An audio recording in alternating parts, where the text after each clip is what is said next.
L'école des Maris, Alain Baptiste. Alain Baptiste, évidemment, c'est un metteur en scène qu'on connaît bien, qui est venu plusieurs fois ici, et notamment dans son fameux Pelléas féminisante qui a été présenté il y a 3 ans maintenant. L'école des Maris. Alors, l'école des Maris. Ça, c'est un beau titre déjà. L'école des Maris. Oui. Oui, l'école des Maris, on croit que c'est une blague. Hein. On se demande si quelqu'un a réadapté l'école des femmes. Non, non, pas du tout. Molière a même écrit l'école des Maris avant l'école des femmes. Et on se pose régulièrement la question de savoir si Molière était féministe, peu ou prou, ou tel qu'on pouvait l'être à son époque.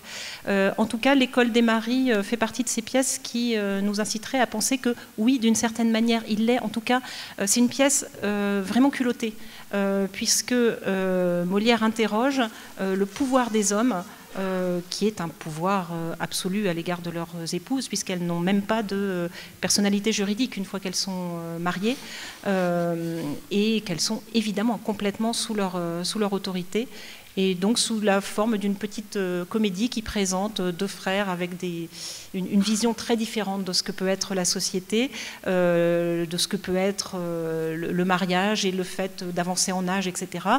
Donc ces 2 frères vont avoir chacun la garde d'une pupille, puisque 2 jeunes filles ont perdu leurs parents et se sont trouvées confiées à leurs bons soins.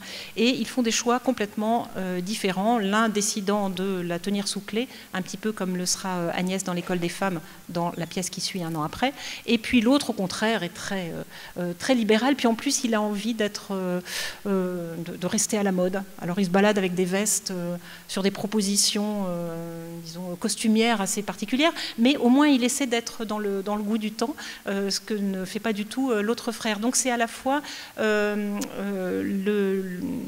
relation à l'épouse qui est interrogée, mais aussi la relation au monde comme il va, et aussi finalement à l'âge et aux choix que l'on peut faire. Voilà.